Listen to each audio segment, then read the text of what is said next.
ನಮಸ್ತೆ ಸ್ನೇಹಿತರೆ. ವೈಶಾಖ ಪುರಾಣದ 11ನೇ ಅಧ್ಯಾಯ. ಮೃಗರಾಜನ ವೃತ್ತಾಂತ.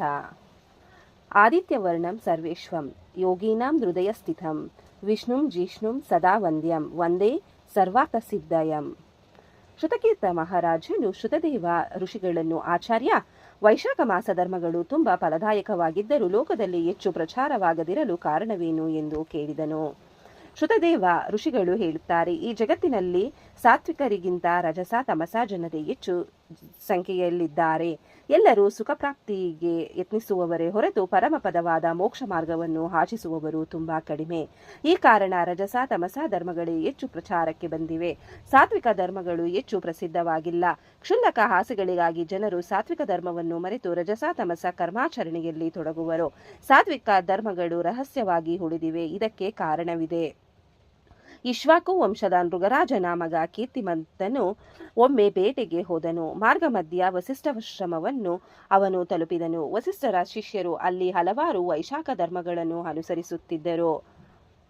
ಅವರಲ್ಲಿ ಕೆಲವರು ಬಂದ ಅತಿಥಿಗಳಿಗೆ ನೀರನ್ನು ಕೊಟ್ಟು ಗಂಧಲೇಪನ ಮಾಡಿಸಿ ಬೀಸಣಿಗೆಯಿಂದ ಬೀಸುತ್ತಾ ಹಣ್ಣು ಪಾನಕಾದಿಗಳನ್ನು ಕೊಟ್ಟು ಉಪಚರಿಸುತ್ತಿದ್ದರು.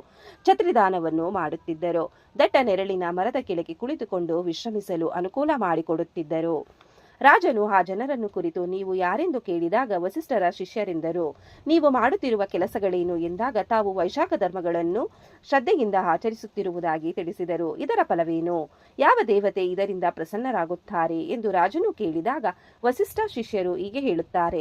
ರಾಜನ್, ನಮಗೆ ಗುರುಗಳು ವಿಧಿಸಿರುವ ಕರ್ತವ್ಯಗಳಿವು. ನೀವು ನಮ್ಮ ಗುರುಗಳನ್ನು ಈ ಬಗ್ಗೆ ಕೇಳಿದರೆ ವಿವರವಾದ ವಿಚಾರವನ್ನು ಅವರೇ ತಿಳಿಸುವರು ಎಂದು ನುಡಿದರು. ಮೃಗರಾಜನ ಮಗನು ವಸಿಷ್ಠರ ಆಶ್ರಮಕ್ಕೆ ತೆರಳಿ ಅವರನ್ನು ನೋಡಿದನು. ಅವರು ರಾಜನಿಗೆ ಆದರಾತಿಥ್ಯ ನೀಡಿದರು. ಏ ಮುನಿವರ್ಯ, ಮಾರ್ಗದಲ್ಲಿ ತಮ್ಮ ಶಿಷ್ಯರು ಹಲವಾರು ಪುಣ್ಯ ಕಾರ್ಯಗಳಲ್ಲಿ ನಿರತರಾಗಿರುವುದನ್ನು ಕಂಡೆ. ಅವರನ್ನು ಆ ಬಗ್ಗೆ ವಿಚಾರಿಸಲು ತಮ್ಮನ್ನು ಕೇಳಿ ತಿಳಿಯುವಂತೆ ಹೇಳಿದರು. ತಾವು ನನಗೆ ಅದನ್ನು ತಿಳಿಸಿ ಅನುಗ್ರಹಿಸಬೇಕು ಎಂದನು. ವಸಿಷ್ಠ ಮಹರ್ಷಿಗಳು ರಾಜನ ಪ್ರಶ್ನೆಯಿಂದ ಹರ್ಷಿತರಾಗಿ ವೈಶಾಖ ಮಾಸ ಧರ್ಮಾಚರಣೆಗಳನ್ನು ತಿಳಿಸಿದರು. ವೈಶಾಖ ಮಾಸದಲ್ಲಿ ನಿತ್ಯವೂ ತೀರ್ಥ ನದಿಗಳಲ್ಲಿ ಸ್ನಾನ ಮಾಡಿ ಯಥಾಶಕ್ತಿ ದಾನ ನೀಡಬೇಕು. ಕೇವಲ ಭಕ್ತಿಯಿಂದ ಮಾಡಿದ ಕೆಲಸದಿಂದ ಮಾತ್ರ ಪರಮಾತ್ಮನು ಪ್ರೀತನಾಗುವನು. ಹಣದ ಆಡಂಬರ ಮುಖ್ಯವಲ್ಲ. ಬಾಯಾರಿದವನು ಸ್ವಲ್ಪ ನೀರಿನಿಂದ ತೃಪ್ತನಾಗುವಂತೆ ಶ್ರೀ ಹರಿಯು ವೈಶಾಖದಲ್ಲಿ ಜನದಾನದಿಂದ ತೃಪ್ತನಾಗುತ್ತಾನೆ. ಕರ್ಮಗಳ ಮರ್ಮ ಬಲು ಸೂಕ್ಷ್ಮವಾಗಿದೆ. ಅಲ್ಪಾಯುಷ್ಯದಿಂದಲೇ ಅನಂತ ಫಲವನ್ನು ನಾವು ಪಡೆಯಬಹುದಾದ ವೈಶಾಖ ಧರ್ಮಗಳು ಬಹು ಪುಣ್ಯಕರವಾಗಿವೆ. ವೈಶಾಖ ಮಾಸದ ಧರ್ಮಾಚರಣೆಗೆ ಹೆಚ್ಚು ಧನ ವ್ಯಯವಾಗುವುದಿಲ್ಲ. ರಾಜನಾದವನು ಯಾರು ವೈಶಾಖ ಧರ್ಮಾಚರಣೆ ಮಾಡುವುದಿಲ್ಲವೋ ಅವರನ್ನು ಶಿಕ್ಷಿಸಬೇಕು. ಇದನ್ನು ತೊರೆದವನ್ನು ಅಧರ್ಮೀಯರೇ ಸರಿ ಎಂದು ವಸಿಷ್ಠರು ನುಡಿದರು. ಕೀರ್ತಿಮಂತನು ಋಷಿಗಳ ಅಣತಿಯಂತೆ ವೈಶಾಖ ಮಾಸ ಧರ್ಮಗಳನ್ನು ತನ್ನ ರಾಜ್ಯದಲ್ಲಿ ಪ್ರಚಾರ ಮಾಡಿದನು. ತನ್ನ ರಾಜ್ಯದಲ್ಲಿ ಬಾಲಕರು ಹಾಗೂ 80 ವರ್ಷ ಮೀರಿದ ವೃದ್ಧರನ್ನು ಬಿಟ್ಟು ಎಲ್ಲರೂ ವೈಶಾಖ ವ್ರತವನ್ನು ಆಚರಿಸಬೇಕೆಂಬ ನಿಯಮ ಸಾರಿದನು.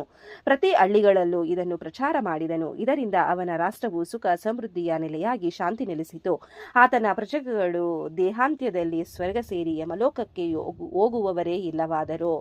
ಆಗ ನಾರದರು ಯಮರಾಜನ ಬಳಿ ಹೋಗಿ ಮೊದಲಿನಂತೆ ನರಕದಲ್ಲಿ ಜನಸಂದಣಿ ಆಕ್ರಂದನವಿಲ್ಲದಿರುವ ಬಗ್ಗೆ ಆಶ್ಚರ್ಯ ವ್ಯಕ್ತಪಡಿಸಿದರು. ಯಮನು ಇದಕ್ಕೆ ಕಾರಣವನ್ನರಿತು ಕೀರ್ತಿಮಂತನೆಂಬ ರಾಜನು ಪರಮ ವೈಷ್ಣವನಾಗಿ ಆತನ ಪ್ರಜೆಗಳೆಲ್ಲ ವೈಶಾಖ ಧರ್ಮಾಚರಣೆ ಮಾಡಿ ವೈಕುಂಠ ಲೋಕ ಸೇರಿದ್ದಾರೆ. ಹೀಗಾಗಿ ನನ್ನ ಲೋಕಕ್ಕೆ ಯಾರು ಬರುತ್ತಿಲ್ಲ. ನಾನು ಇನ್ನು ಸುಮ್ಮನಿರಲಾಗದು. ಕೀರ್ತಿಮಂತನೊಡನೆ ಯುದ್ಧ ಮಾಡಿ ಅವನನ್ನು ಕೊಲ್ಲುವೆ ಎಂದು ನುಡಿದನು. ಯುದ್ಧದಲ್ಲಿ ತಾನು ಸೋತರೆ ಬ್ರಹ್ಮದೇವನಲ್ಲಿಗೆ ಹೋಗುವುದಾಗಿ ತಿಳಿಸಿದನು. ಕಾಲರೂಪಿಯಾದ ಯಮನು ಮಹಿಷವನ್ನೇರಿ ಬಂದು ಯಮಭಟರೊಡನೆ ರಾಜನ ಮೇಲೆ ದಾಳಿ ಮಾಡಿದ. ರಾಜನು ಯುದ್ಧವನ್ನು ಆರಂಭಿಸಿದನು. ಯಮದೂತರು ಹಾಗೂ ರೋಗ ದೇವತೆಗಳು ಬೇಗನೆ ರಾಜನಿಂದ ಸೋತು ನೆಲಕಚ್ಚಿದರು. ಮತ್ತೆ ಯಮನು ತನ್ನೆಲ್ಲ ಅಸ್ತ್ರಗಳನ್ನು ರಾಜನ ಮೇಲೆ ಪ್ರಯೋಗಿಸಿದನು. ಬ್ರಹ್ಮಾಸ್ತ್ರದಿಂದ ರಾಜನು ಕೆಳಗೆ ಬೀಳಲು ಹಾಹಾಕಾರವಾಗಿತ್ತು. ಆಗ ಶ್ರೀಹರಿಯು ತನ್ನ ಭಕ್ತನನ್ನು ಸಲಹಲು ಸುದರ್ಶನ ಚಕ್ರವನ್ನು ಕಳುಹಿಸಿದನು. ಕೀರ್ತಿಮಂತನು ಪರಮಾತ್ಮನ ದಿವ್ಯಾಯುಧವನ್ನು ಭಕ್ತಿಯಿಂದ ಸ್ತುತಿಸಿದನು. ಯಮನನ್ನು ರಕ್ಷಿಸೆಂದು ರಾಜನು ಬೇಡಿದನು. ಯಮನೇ ಇಲ್ಲವಾದರೆ ಧರ್ಮರಕ್ಷಣೆ ಹೇಗೆ? ಆದ್ದರಿಂದ ಸುದರ್ಶನವನ್ನು ಉಪಸಂಹರಿಸು ಎಂದು ರಾಜನು ಪ್ರಾರ್ಥನೆ ಮಾಡಿದನು. ಎಲ್ಲಾ ದೇವತೆಗಳು ಆಕಾಶ ಮಾರ್ಗದಲ್ಲಿ ನಿಂತರು. ಬ್ರಹ್ಮನು ಬಂದನು. ಯಮನು ನಾಚಿ ತಲೆ ತಗ್ಗಿಸಿದನು. ಯಮನು ಬ್ರಹ್ಮನ ಪಾದಗಳಿಗೆ ಅಭಿನಂದಿಸಿ ತನ್ನನ್ನು ರಕ್ಷಿಸೆಂದು ಮೊರೆಹೊಕ್ಕನು. ಯಮನ ದುರವಸ್ಥೆ ನೋಡಿದ ಬ್ರಹ್ಮನು ವಾಯುದೇವನನ್ನು ಸ್ಮರಿಸಿದನು. ವಾಯುದೇವನು ಯಮನನ್ನು ಹಿಡಿದೆಬ್ಬಿಸಿ, ನಿನ್ನನ್ನು ಸೋಲಿಸಿದವರಾರೆನ್ನಲು ಯಮರಾಜನು ಗದ್ಗದಿತನಾಗಿ ನಡೆದ ಸಂಗತಿ ತಿಳಿಸಿದನು. ಅಲ್ಲಿಗೆ ಸ್ಕಂದ ಪುರಾಣ ಉಕ್ತ ವೈಶಾಖ ಮಾಸ ಮಹಾತ್ಮೆಯ 11ನೇ ಅಧ್ಯಾಯ ಮುಗಿಯಿತು. 12ನೇ ಅಧ್ಯಾಯ ಯಮನಿಗೆ ಬಂದ ಸಮಸ್ಯೆ. ಬ್ರಹ್ಮ ರುದ್ರಾದಿ ಸಂಗತ ವಂದ್ಯಂ ಶ್ರೀನಿಧಿ ಮವ್ಯಯಂ ನಮಾಮಿ ಶಿರಸಾ ದೃಷ್ಟ್ಯ ಪರಮಾನಂದ ಸಾಗರಂ. ಯಮಧರ್ಮರಾಜನು ತನ್ನ ಸಂಕಟವನ್ನು ಬ್ರಹ್ಮದೇವನಲ್ಲಿ ಹರಿಕೆ ಮಾಡಿದನು. ತನಗೆ ಒದಗಿರುವ ಅವಮಾನವು ಮರಣಕ್ಕೆ ಸಮ ಎಂದು ಅಲುಬಿದನು. ಪರಮಾತ್ಮನಿಂದ ತಾನು ಕರ್ತವ್ಯಭ್ರಷ್ಟರು ಪಾಪಿಗಳು ಆದ ಮಾನವರ ಶಿಕ್ಷೆಗಾಗಿ ನಿಯಮಿಸಲ್ಪಟ್ಟಿರುವೆ. ಆದರೆ ಈಗ ಭೂಲೋಕದಲ್ಲಿ ಕೀರ್ತಿಮಂತನ ಪ್ರಭಾವದಿಂದ ಜನ ಪಾಪರಹಿತರಾಗಿ ವೈಶಾಖ ಧರ್ಮರತರಾಗಿದ್ದಾರೆ.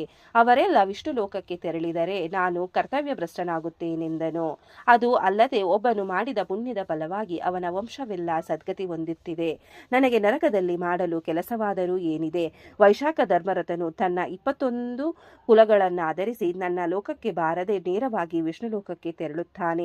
ಕ್ಷೌತ್ರ ಮರಣ ಯುದ್ಧದಲ್ಲಿ ಮರಣ ಮೊದಲಾದವರಿಗೆ ದೊರೆಯದ ಸದ್ಗತಿಯು ವೈಶಾಖ ಧರ್ಮಾಚರಣೆ ಮಾಡುವ ಜನರಿಗೆ ಸಿಗುತ್ತಿದೆ. ವೈಶಾಖ ಮಾಸದಲ್ಲಿ ಪ್ರಾತಃ ಸ್ನಾನ, ಪೂಜೆ, ದಾನಾದಿಗಳಿಂದ ವಿಷ್ಣು ಲೋಕ ಪ್ರಾಪ್ತಿಯಾಗುತ್ತದೆ. ವೈಕುಂಠವು ಎಷ್ಟು ಜೀವರು ಬಂದರೂ ತುಂಬಿದಂತಿಲ್ಲ.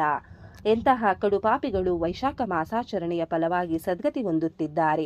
ಹೇಗಾದರೂ ಮಾಡಿ ಈ ರಾಜನನ್ನು ನಿಗ್ರಹಿಸಬೇಕು ಎಂದು ಬ್ರಹ್ಮದೇವನಿಗೆ ಭಿನ್ನವಿಸಿದ ಯಮನು ತನ್ನ ದಂಡ ಹಾಗೂ ಲೇಖನ ಪತ್ರಗಳನ್ನು ಅರ್ಪಿಸಿದನು. ಇಂತಹ ರಾಜನನ್ನು ತಾನು ಇದುವರೆಗೂ ಕಂಡಿಲ್ಲವೆಂದು, ತನ್ನನ್ನು ಯಾರು ವಿರೋಧಿಸಿಲ್ಲವೆಂದು ಇವನೇ ಮೊದಲಿಗನೆಂದು ಹೇಳಿದನೆಂಬಲ್ಲಿಗೆ ವೈಶಾಖ ಮಾಸ ಮಹಾತ್ಮೆಯ 12ನೇ ಅಧ್ಯಾಯ ಸಮಾಪ್ತವಾಯಿತು. ಈ ಅಧ್ಯಾಯವನ್ನು ಓದಿದವರಿಗೂ ಕೇಳಿದವರಿಗೂ ಶ್ರವಣ ಮಾಡಿದವರಿಗೂ ಆ ಭಗವಂತ ಒಳ್ಳೆಯದನ್ನು ಮಾಡಲಿ. ಓಂ ನಮೋ ಭಗವತೆ ವಾಸುದೇವಾಯ ನಮಃ.